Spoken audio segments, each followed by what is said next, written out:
UP के मुख्यमंत्री योगी आदित्यनाथ आज मथुरा आए, जहां उन्होंने भाजपा के पुरोधा और एकात्म मानव प्रेरणा के दर्शन पंडित दीनदयाल उपाध्याय के जन्मस्थान फरह स्थित दीनदयाल धाम नगला चंद्रभान में दीनदयाल उपाध्याय स्मृति महोत्सव में भाग लिया और वहां पर आयोजित 4 दिवसीय किसान मेले का उद्घाटन भी किया। वहीं मुख्यमंत्री योगी आदित्यनाथ ने किसान मेले में विभिन्न इलाके से आई छात्राओं द्वारा बनाई गई प्रदर्शनी का अवलोकन भी किया। इसी के साथ सीएम योगी ने पंडित दीनदयाल उपाध्याय की मूर्ति पर पुष्प अर्पित करके उन्हें अपनी श्रद्धांजलि अर्पित की, जिसके बाद मंच पर पहुंचे सीएम का मेला के अध्यक्ष और समिति के लोगों ने स्वागत किया। वहीं दीप जलाकर कार्यक्रम की शुरुआत की गई है। वहीं मंच पर सांसद हेमा मालिनी तथा समिति के अध्यक्ष सोहन लाल शर्मा और 7 किसानों को सीएम के साथ बैठने का मौका मिला है, जिसके बाद मेला स्थल पर आयोजित विशाल किसान मेले में आए 5000 किसानों को भी संबोधित किया गया, जिसमें मुख्यमंत्री ने किसानों के लिए चलाई जा रही यूपी सरकार और मोदी सरकार की अनेकों योजनाओं का बढ़ चढ़कर उन्हें लाभ लेने की बात कही। वहीं सभा में बोलते हुए उन्होंने पंडित दीनदयाल को नमन किया और बोले कि किसानों के सम्मान के लिए यह आयोजन किया जाता है। ब्रजभूमि अनेक ऐसे महापुरुष समाज और राष्ट्र को प्रदान कर चुकी है, जबकि 5000 साल पहले श्री कृष्ण ने यहाँ जन्म लिया था। आज भी कुरुक्षेत्र में कहीं जो उपदेश बड़े प्रासंगिक बने हैं, यहाँ रज रज कण कण में उनकी यादें हैं। दुनिया के लोग यहाँ आते हैं। डबल इंजन की सरकार हमारे विकास को ब्रज तीर्थ विकास परिषद कार्य कर रहा है। भारत को अन्न के क्षेत्र में आत्मनिर्भर बनाने में किसान बड़ा भागीदारी निभा रही है। हर खेत को पानी और युवा को रोजगार मिलना चाहिए। ऐसा हो तो फिर ये धरती सोना उगल सकती है और डबल इंजन की सरकार यही सब काम कर रही है। यहाँ योगी ने डिजिटल इंडिया और स्टार्टअप इंडिया का जिक्र भी किया। इसी के साथ मुख्यमंत्री ने स्वरोजगार योजना का बखान भी किया। हमारी सरकार का विजन है कि भारत को विश्व गुरु बनाना है। इसी के लिए मोदी सरकार और पंडित दीनदयाल का कहना था कि हमारी सरकार बनते ही लघु और उद्योग किसान का 1 लाख रुपए तक का ऋण माफ किया जाएगा। 2 करोड़ 62 लाख किसान पीएम किसान योजना अन्नदाता के खाते में जा चुका है। किसान खुशहाल होगा तो देश खुशहाल होगा। इसलिए गाँव को, किसानों को, महिलाओं को, गरीबों को योजना से जोड़ना। छाता में चीनी मिल भी दोबारा से शुरू करने का काम कर रही है। पूरे ब्रज में तीर्थ क्षेत्र में विकसित किया जा रहा है।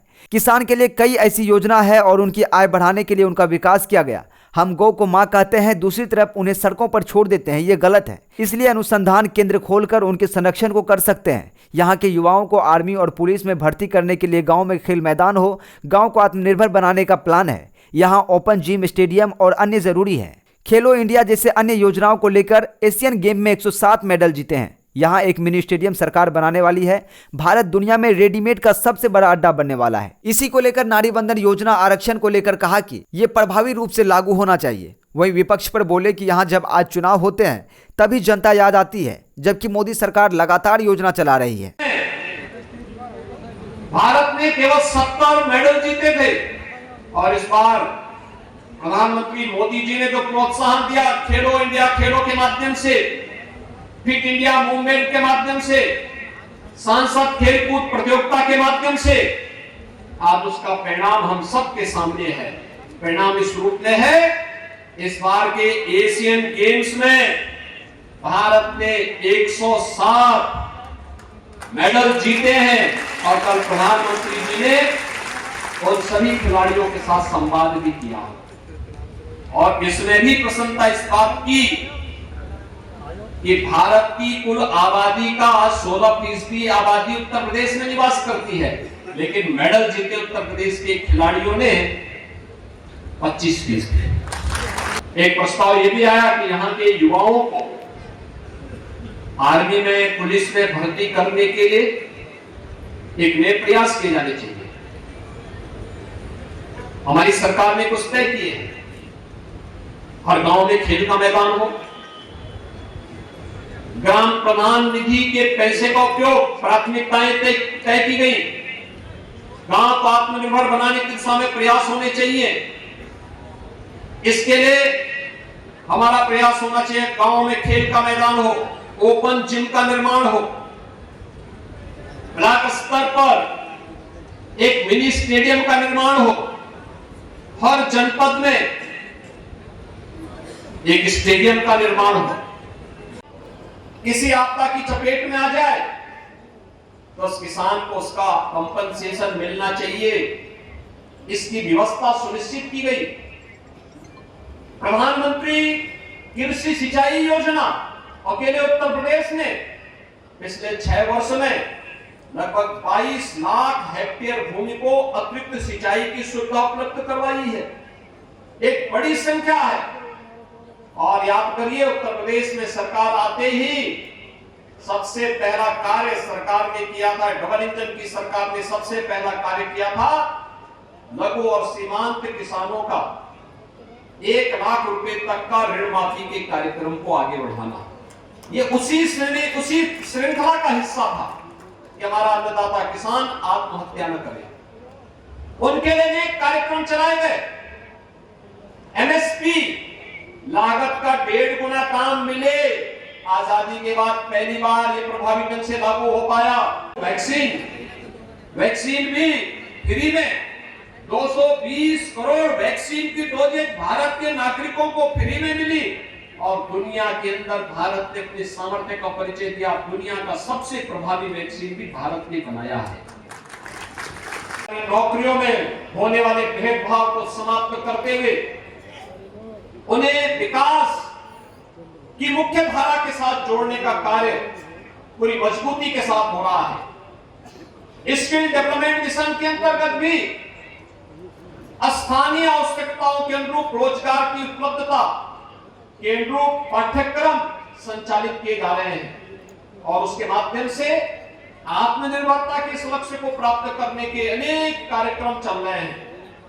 भाइयों बहनों, एक और जहां युवाओं के लिए अनेक कार्यक्रम, राष्ट्रीय शिक्षा नीति 2020 उसी का एक उदाहरण है। इसी प्रकार से 55 लाख गरीबों को एक आवास प्रदेश में मिला है।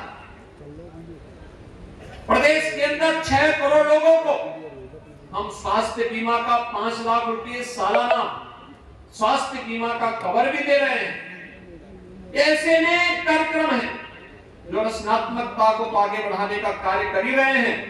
लेकिन साथ साथ एक और बात जो हम सबके सामने है, सामान्य दिनों में लोग घोषणा करते हैं। आपने देखा होगा 4-5 राज्यों के चुनाव होने जा रहे हैं और को समर्पित होकर के कार्य कर रही है, इन्हीं मूल्यों को लेकर काम कर रही है।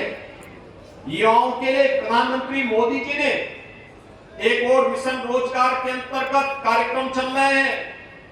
उन्हें सरकारी नौकरी दी जा रही है, उनके लिए रोजगार के अनेक अवसर उपलब्ध करवाए जा रहे हैं।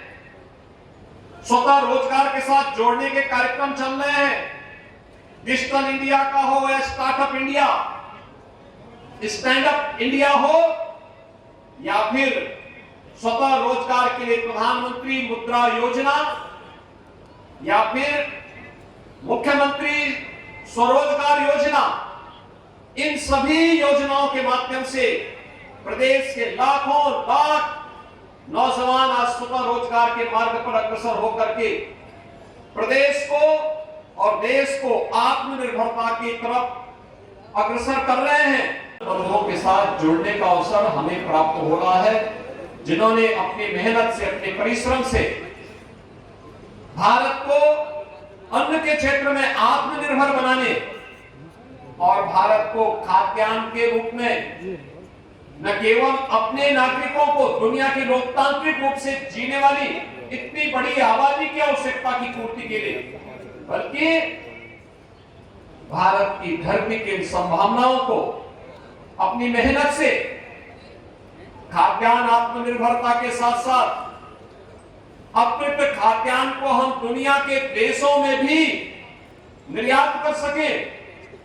उन सभी अन्नदाता किसान भाई और बहनों के साथ आज संवाद बनाने का एक कार्यक्रम करने का मुझे सौभाग्य प्राप्त हुआ है। आपने देखा होगा कि भारत दुनिया की एक आर्थिक महाशक्ति के रूप में स्थापित हो रहा है। अनेक उपलब्धियां भारत के साथ जुड़ती जा रही है। एशियन गेम्स में 160 मेडल भारत ने जीते। उससे पहले नारी बंधन अधिनियम भी पारित हुआ है भारत की संसद से। भारत की संसद में, विधानसभाओं में 33% सीटें महिलाओं के लिए आरक्षित हो, नारी शक्ति के लिए आरक्षित हो।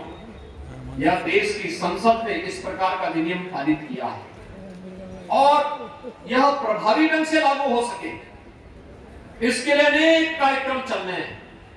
हम सबको प्रधानमंत्री मोदी जी के प्रति इसके लिए आभार व्यक्त करना चाहिए। इसके माध्यम से नारी गरिमा का सम्मान उन्होंने पहले भी उज्ज्वला योजना के माध्यम से जहां इस कार्यक्रम को आगे बढ़ाया है, देश के अंदर 10 करोड़ से अधिक महिलाओं को रसोई गैस के फ्री में कनेक्शन उपलब्ध हुए। 12 करोड़ से अधिक घरों में एक टॉयलेट बन गया।